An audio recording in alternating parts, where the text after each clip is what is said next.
Vulnerability is defined as uncertainty, risk, and emotional exposure.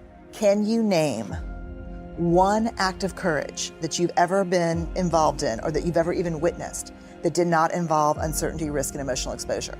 And it's a loaded question because I know the answer is no, because I've asked it thousands and thousands. I've stood in front of Navy SEALs and Special Forces military personnel and said, I want you to try hard to give me an example of courage that didn't require vulnerability. And in 10 years, I've never had a single person give me an example of courage, even on the field, that doesn't involve vulnerability. If you think you're being brave and it doesn't involve risk or uncertainty, you're not being that brave. You know how it's gonna turn out, it's not courage. And so in that moment, people go, shit, but I wanna be brave and I don't wanna be vulnerable. And I'm like, therein lies. No one wants to be uncomfortable. No one wants to be vulnerable and everyone wants to be brave. And it just doesn't work like that. I mean, when I ask people what is vulnerability, people would say, initiating sex with my wife, sending my child out the door who thinks he's going to make the first chair in an orchestra and knowing he's probably not going to make the orchestra at all, getting fired, starting my own business, saying I love you first in a relationship, trying to get pregnant after my first miscarriage. Vulnerability, it's uncertainty, it's not knowing, but doing it anyway because it's the brave thing to do. The problem is, I think, that the greatest shame trigger for men is do not be perceived as weak. And in our culture, we believe that vulnerability is weakness. So you don't have to skip too many steps before you go, hey, it's shaming to be vulnerable. And so men do two things in the face of shame: pissed off or shut down, put on a mask. And so what we're learning and what people are starting to see very quickly is you cannot be a courageous leader if you're not vulnerable.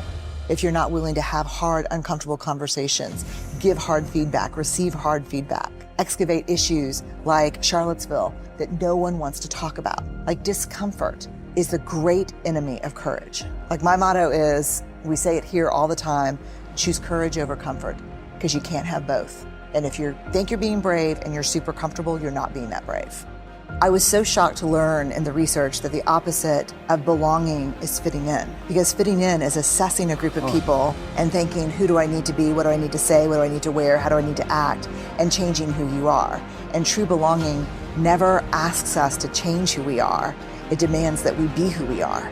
Because if we fit in because how we've changed ourselves, that's not belonging. That's not belonging because you betrayed yourself for other people, and that's not sustainable. You start to lose yourself. So I think it's hard. You have to show up as who you are. You can lose yourself in the fitting in, and you can lose yourself in the rebuttal to the fitting in. It's really hard. I mean, it's this thing that is a quote that is, Braving the Wilderness is all about this, starts with this quote from Maya Angelou, that we're never free until we belong nowhere. We belong everywhere, which is nowhere, which is no place at all, which I thought was a terrible quote for many years. And I was like, why are you saying that, Dr. Angelou? But then I realized, and she says, the cost is high, but the reward is great. I think that's the thing, that I feel like I belong everywhere I go, no matter where it is or who I'm with, as long as I never betray myself. And the minute I become who you want me to be in order to fit in and make sure people like me, is the moment I no longer belong anywhere. And that is hard. I mean, that's a hard practice. That's an everyday practice. Blame. How many of you are blamers? How many of you, when something goes wrong, the first thing you want to know is whose fault it is? I'm like, hi, my name is Brené. I'm a blamer. How many of you go to that place when something bad happens, the first thing you want to know is whose fault is it? Even I'd rather it be my fault than no one's fault. Because why? Why? Because it gives us some semblance of control. It gives us some semblance of control. But here, if you enjoy blaming, this is where you should stick your fingers in your ear and do the no thing, because I'm getting ready to ruin it for you. Because here's what we know from the research. Blame is simply the discharging of discomfort and pain. It has an inverse relationship with accountability, meaning that people who blame a lot seldom have the tenacity and grit to actually hold people accountable, because we would spend all of our energy raging for 15 seconds and figuring out whose fault something is.